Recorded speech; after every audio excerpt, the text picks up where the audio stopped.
E que tal falarmos sobre coisas de mulher? Nos tempos atuais, em que o mundo à nossa volta está constantemente a mudar, ainda existem coisas de mulheres? Desde o impacto na moda aos desafios do dia-a-dia e à luta pela igualdade, não só no mercado de trabalho, mas em toda a sociedade, ainda faz sentido falar de coisas de mulheres? E se faz sentido, porque é que é uma coisa de mulheres e não de todos? Bem-vindos ao novo episódio, o primeiro deste ano letivo. Hoje vamos mergulhar neste tema que, numa primeira análise, pode parecer simples e até banal, mas pode trazer conversas muito interessantes e levar-nos a pensar em temas pouco discutidos e com muitos que se lhe diga. E para isso, temos hoje duas convidadas especiais, cada casa, mas muito especiais. A professora Ana Fazenda e a professora Filipa Grave, ambas com uma grande visão e algo a dizer. Para dar início à nossa conversa, vamos direto a algo que todos experienciamos, mas talvez nem sempre refletimos: o impacto da primeira impressão. Acham que a forma como as mulheres se vestem influencia a maneira como são tratadas, seja no trabalho ou na sociedade em geral? Eu penso que há uma frase que diz assim: não há uma segunda oportunidade para causar uma primeira boa impressão. Continua a ser válido sempre.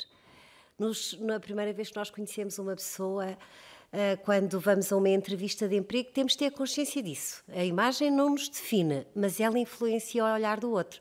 Depois ela traz uma turma de outros requisitos. A voz, o respeito, a postura, a empatia. Sim, não era, eu Filipa? concordo. O comportamento, a primeira impressão, a imagem conta. Uma imagem de cuidado, uma atitude de cuidado, uma certa elegância no comportamento. Isto ainda, nos dias de hoje, ainda vale muito. Ainda mais, principalmente hoje, em que a internet e a mídia está muito envolvida na nossa vida e a imagem está em tudo. A aparência das mulheres que influencia. Mas se nós não tivermos, pode ser também uma grande ratoeira. Porque se nós pensarmos assim, tudo o que eu sou está na minha imagem. Não. Depois, quando eu abro a boca e se porventura a imagem que eu vendo não é consistente com aquilo que eu quero vender, digamos assim, também há uma certa desilusão. Portanto, eu acho que o interessante é este casamento entre a imagem que os outros veem, mas a coerência que eu tenho e que eu sou. E eu própria sentir-me bem na minha pele. Sim. Também transmite logo também um tipo de comunicação, uma confiança que perante os outros vale. Sim, se calhar não correr atrás de padrões ou imagens que são impossíveis de alcançar ou que as redes sociais nos fazem...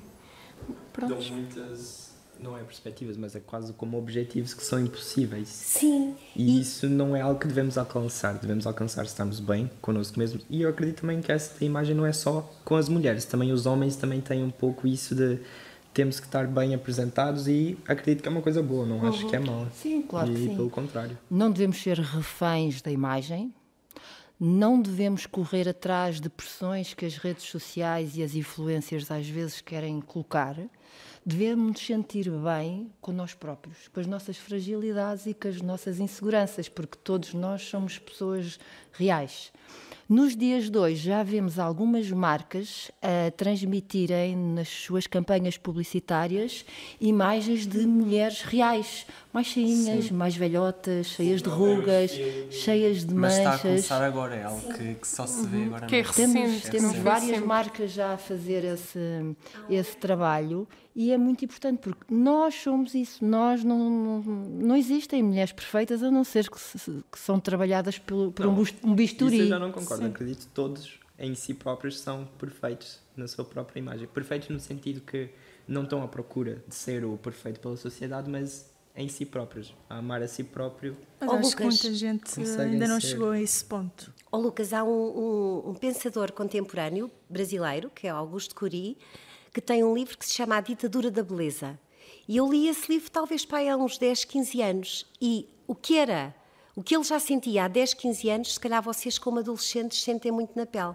Tem que ser a camisa número M, tem que ser o biquíni, não posso ir para a praia porque o meu peito é maior do que o daquela. Sim, aquela marca. E vão-me criticar por isso. Nós levamos uma vida inteira a superar estes padrões que a beleza nos impõe. Se calhar atualmente é pior, porque tu podes estar super infeliz, mas vais para a praia, pões-te numa posição instagramável e passas uma imagem de felicidade que não corresponde nem ao teu tamanho, nem à realidade. E essa imagem cria expectativas para outras pessoas que vêm. Que está infeliz. Nós olhamos para uma imagem, eu queria ter esse corpo, eu queria ter essa felicidade. E por cima dessa imagem que já não é real, ainda vêm muitas vezes os filtros. Sim, mesmo. Sim, o então essa Photoshop. perfeição Talvez que não no seja, interior sim, a gente gostava que fosse autoconfiança, por vezes não é. E temos de estar atentos também a essas... às pessoas que estão à nossa volta, que querem transmitir uma imagem e às vezes demonstram alguma fragilidade. Sim. Exatamente. Eu, por exemplo, quando confiança. vejo um casal nas redes sociais a dizer: meu querido, eu amo-te, hoje faço 25 anos ao lado desta princesa. Eu penso que se aquele casal se amar verdadeiramente, não precisa de ir para a net dizer isso. É o que eu acho. Se eu gostar verdadeiramente de mim, eu não preciso de ir para a net dizer: uau, de provar a alguém que como eu sou boa. Sim. Depois, pronto, cada um tem a sua forma de expressar sentimentos e amor, mas é verdade, muitas das vezes nós pensamos assim. Mas por falar na imagem de perfeição, eu acho que também é importante não acharmos que somos perfeitos e não vemos a perfeição em tudo, porque nós temos sempre algo para melhorar e para mudar. E se nós estivermos sempre a ver cada um dentro de nós somos perfeitos, isso também não nos deixa a nós mesmos mudarmos e todos temos algo a mudar e, portanto, a perfeição é para alcançar, é o objetivo, mas é algo que nunca vai ser possível porque temos sempre algo para melhorar, não é? Inteiramente de acordo. E temos que assumir... Uma vida inteira. Uma vida inteira. Vocês disseram, e bem no início, que nós temos uma opinião sobre as coisas. É verdade. Eu hoje, quando entro numa sala de meninos de 5º ano, penso: eu tenho que ensinar a estes meninos que a perfeição faz parte a imperfeição faz parte da condição humana. Que raio de receita os mundos modernos nos estão a querer dizer que eu não posso ter borbulhas? Não, eu posso ter borbulhas. Toda a vida a gente teve borbulhas na... O importante é ficarmos bem com nós próprios. Acho que era aquilo que a professora Filipa estava a dizer. O importante é estarmos bem na nossa pele. E por falar nisso, em termos de mulheres, o que é que vos faz sentir assim mais confiante? Assim, pele de mulher, o que é que vos traz confiança? Olha, a mim traz-me confiança o sorriso. Eu costumo dizer que eu nasci a rir-me. E acho que o sorriso traz confiança a uma mulher. As pessoas com quem ela se dá trazem naturalmente confiança. Se eu tenho ao lado um grupo, uma família que me diz: vai, onde tu a gente se consegues. revê. Isso traz confiança. Sim, claro que sim. Exatamente. Que nos puxam para cima, que nos fazem rir. Sobretudo na nossa vida mais íntima, mais familiar, se as pessoas disserem: não tem problema nenhum, vai e dá o teu melhor. Isso eleva-nos bastante. E depois um perfume. Falar em mulheres, não é, Filipa? Sim. Uma mulher mal cheirosa. E depois no trabalho, a confiança, a dedicação que pomos nas coisas, a persistência, o arriscar, o não ter medo de encarar desafios, sabendo que se pode falhar.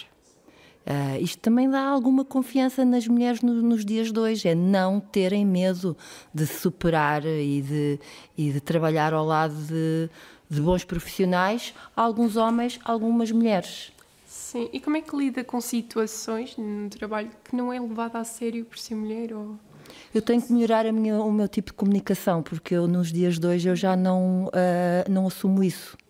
Eu sou uma mulher e trabalho ao lado de homens e trabalho ao lado de mulheres que são colegas, são meus parceiros, são meus companheiros de trabalho e o respeito que eu exijo a uns e exijo aos outros. Portanto, eu já não levo essa pergunta ao nível pessoal por ser mulher, porque já não tolero isso, não estou... Porque no fundo está a trabalhar com pessoas. Com pessoas, é e o mesmo respeito que exijo a todos, tanto a homens como a mulheres. Eu nunca pensei muito nisso, de homem ou mulher, sempre pensei assim. Eu trabalho bem com pessoas com quem empatizo, com quem me relaciono e comunico bem, como a Filipa disse, isso é absolutamente importante, e nunca pus bem a tónica. Eu julgo que o facto de ser a Ana, a mulher, nunca me fez ou trilhar um caminho diferente se fosse homem. Eu penso que o que nos norteia são determinados valores que, à cabeça, ou tens a sorte de ter ou não, mas também não é isso que te define, porque depois a vida também nos vai ensinando e nós podemos aprender muita coisa. E eu acho que se fosse homem, eu pautar-me-ia pelos mesmos valores. Isso, sinceramente, não, aqui, tu puseste muito em termos profissionais, isso nunca pesou muito. Eu também concordo. Eu acho que esta questão de centrar tanto a mulher, às vezes temos que pensar, quando é uma mulher que tem que parar a sua carreira para ter um bebé, que tem que ficar em casa a prestar os cuidados a um filho, às vezes nós temos que pensar, sim, o papel da mulher às vezes tem aqui algumas exigências, mas no trabalho, por muito que a gente queira, se calhar há algumas profissões que ainda se focam muito em cargos onde os homens assumem chefias, por exemplo.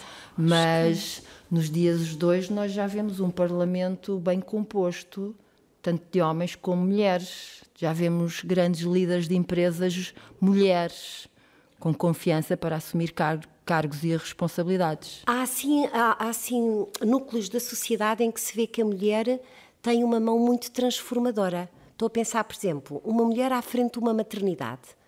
Ela tem uma visão de mãe, eventualmente, e ela pode transformar esse núcleo. Estou a pensar em áreas, em núcleos muito específicos da sociedade. A mulher pode dar-nos pode ter um papel muito reformulador, se assim se pode dizer, muito transformador. Então, acho que as mulheres ainda têm tarefas só destinadas para elas nos dias de hoje? Não, mas pode haver, eu sinto que pode haver uma predisposição. Eu penso que se eu fosse astronauta, eu seria uma astronauta com aquilo que me caracteriza. Estando no ensino, e se calhar 99% das pessoas que estão no ensino são do sexo feminino, há muitas profissões que nós, nos dias de hoje, ainda associamos às mulheres, mas elas são muito bem exercidas por homens. E nesta sala estão 3 homens ligados ao ensino que exercem muito bem essa profissão.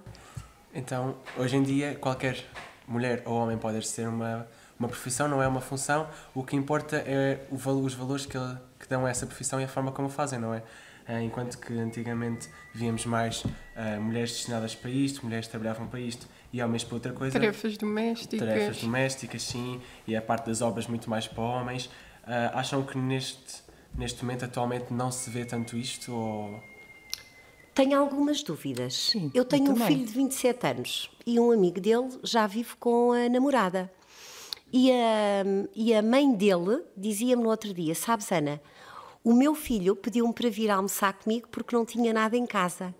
Bom, se calhar, quando eu tinha 27 anos, eu deixaria sempre alguma coisa para o meu marido, ou para o meu namorado, ou para o meu companheiro comer.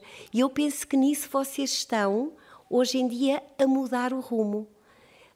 Não sei se será assim com toda a gente, mas aquele papel nutrivo, de nutrir, de cuidado, está talvez mais dividido entre as partes. Isso é bom. Isso é ótimo, já não haver aqueles estigmas que já existem muitas famílias em que o homem cuida da casa tão bem como a mulher e cuida tão bem dos filhos, estende a roupa. Fica na casa e a mulher vai trabalhar. Já existem muitas que são... Depende de família para família, as diferenças, lá está, somos todos diferentes e o que é importante é um equilíbrio também, não só de uma parte, mas das duas, não é? E há formas de distribuir tarefas diferentes, todos os casais, todas as casas são diferentes e portanto, acho que é verdade que os tempos estão a mudar e estão a mudar para melhor, nesse sentido. Pois já agora, com os tempos a mudar, também acham que a visão masculina sobre a mulher também mudou ao longo desses anos? Eu espero que sim, mas tenho colegas homens que eu acho que nos tratam de uma forma tão respeitosa e com uma parceria tão positiva, mas nós sabemos que na sociedade nem sempre é assim. Nós sabemos que ainda existe alguma violência tanto das mulheres para os homens como dos homens para as mulheres. Ainda há situações em que o machismo existe. Há casas em que a mulher não tem autorização a ter palavra, nem a sorrir, nem a expressar-se. Isto ainda existe nos dias de hoje, não nos podemos esquecer. Agora, vocês, futuras mulheres, realmente têm uma palavra muito importante neste tipo de programas, é transmitir a todas as raparigas que devem ser respeitadas e dar-se ao respeito. Isso é que é o mais importante. Eu acho que com todas as ferramentas e conhecimento que nós temos hoje em dia, eu acho que não é aceitável viver nessas situações hoje em dia e deixar-se viver, deixar-se levar por aquele rumo. Pois, eu concordo. Mas acho que também depende às vezes dos países e os países em desenvolvimento, em que a mulher, se calhar, a imagem dela não é valorizada. Eu acho que aí é um bocado difícil, mesmo que se queira fazer. Olha, tomem sempre como referência pequenos exemplos na vossa vida. Eu acho que fico muito preocupada quando vocês convidaram-nos para participar neste podcast e eu fui ouvindo coisas como a violência em Portugal aumenta, a violência sobre as crianças, sobre as mulheres, sobre os mais frágeis. E então, postas as coisas assim, não houve um progresso tão grande.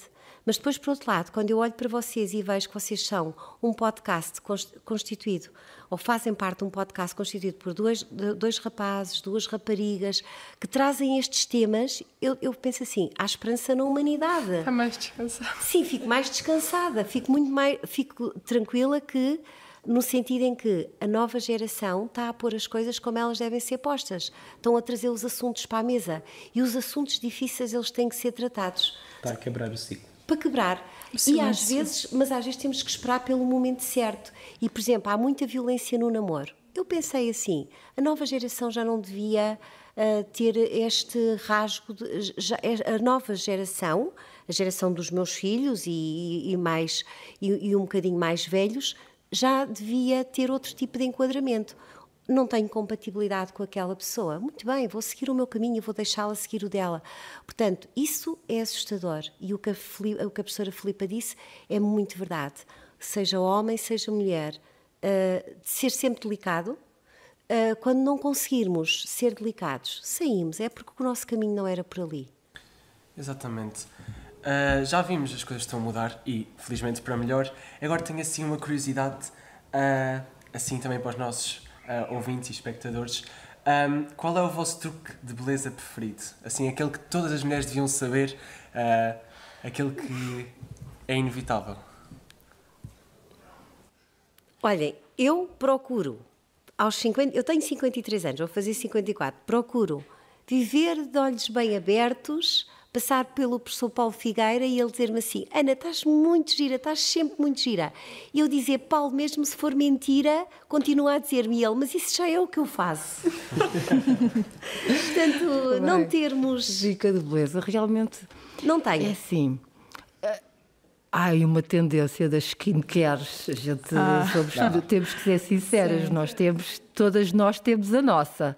A lavagem da cara, o protetor solar e um sorriso na cara e está a cara feita. Sempre fui muito vaidosa, passo num espelho, vejo-me ao espelho. Claro que sim. Por exemplo, vou no elevador, o elevador tem espelhos, eu já não vou conversar com as pessoas, vou sempre ver. Mas é bom, faz-te sentir bem. E acredito que é a professora e todos nós também. Sim. Eu acho que todas nós temos a qualquer oportunidade, até mesmo nos espelhos do carro. Nos vidros do carro, quero dizer. Sim, ou aproveitar para retocar o batom. Normal, quando a pessoa ainda está no carro. Faz parte de nós. É bom cuidar da imagem, é bom comunicarmos com a nossa imagem com uma atitude positiva e pronto. Ter amor próprio. Ter amor próprio, mais é importante, mesmo isso. acho que... Olha, eu vou dizer uma coisa, não entrando em pormenores. Muito rapidamente. A semana passada fiz um kit com um gel de banho, um shampoo, um perfume e levei uma menina para o balneário e disse a melhor coisa do mundo que nós podemos ter, ainda não tinha tido este convite, a melhor coisa do mundo que nós podemos ter é amor por nós próprios e consciência de que estamos bem. E depois aproveitei ali essa deixa e fui falando sobre higiene, autocuidado. Exatamente. Portanto, essa é a palavra essa mais é a importante. palavra. Ajudarmos os outros. O autocuidado não só exterior. Nós todos temos de ter estratégias de autocuidado interior, estratégias que nos fazem, de coisas que nos fazem sentir bem. Mas para isso temos de nos conhecer e eu acho que é a missão Claro que sim, talvez mas mais difícil. Se até aos 80 anos a gente está sempre no caminho. E é até aos 80 anos. E agora uma questão sobre envelhecimento. Porquê é que há sempre assim muito mais aquele estigma do torno de envelhecimento nas mulheres e não tanto nos homens? Assim para acabar. Eu acho que nós somos influenciados pela sociedade que quer vender produtos de beleza e que insiste mais em que nós precisamos de gastar mais. E existem muito mais produtos femininos de anti-rugas do que para homens. Por que será? Eu há muito tempo que tenho uma opinião sobre isso. Eu acho que um homem, a partir de determinada idade, com uma barriguinha e com o cabelo branco, fica muito charmoso. Uma mulher fica desmazelada, é por isso que eu pinto o cabelo, procuro encolher a barriga, porque eu acho que é super importante termos isso em mente. Sim, e uma postura positiva pela vida traz alguma elegância e é fundamental. Há senhoras com 60, 70, 80 anos bonitas e temos que valorizar isso. E hoje em dia muito mais prolongar a fase jovem da vida, a beleza que tinham. E agora mesmo para acabar, para todas vocês e também para os nossos ouvintes que quiserem compartilhar connosco. Malas de mulheres é sempre um mistério. O que é que tem de tão secreto? E o que é que não falta na vossa? A minha creme das mãos não pode faltar. Eu é a escova do cabelo e o perfume, sempre. Também enfim, o protetor solar também não pode faltar e óculos de sol dá sempre estilo. A pessoa pode estar uma a nossa própria mala já é cheia de estilo. E uma coisa que eu reparo, por exemplo, principalmente as mulheres são mães, naquele período ainda que a criança ainda é pequena, a mala dela tem tudo. A mala tem, sim. A casa inteira está na mala. E eu me lembro desde da minha mãe comida até qualquer coisa que eu precisava, ela colocava a mão na mala, parecia que desaparecia e voltava é com aquilo. muito querido vocês terem essas lembranças da mala das vossas mães. Muito as malas das mulheres têm tudo e mais alguma coisa e cada uma é diferente. E fica também aí a perguntar aí para casa, na mala das vossas mães, das vossas mulheres, o que é que há aí nessa mala secreta? E fica assim hoje o nosso podcast. Quem sabe voltaremos a falar deste tema, quem sabe voltaremos a ter estas convidadas tão especiais. E muito obrigado por terem estado connosco. Tenho um agradecimento muito especial à professora Ana e à professora Filipa por se terem juntado a nós. E até ao próximo episódio. Obrigada.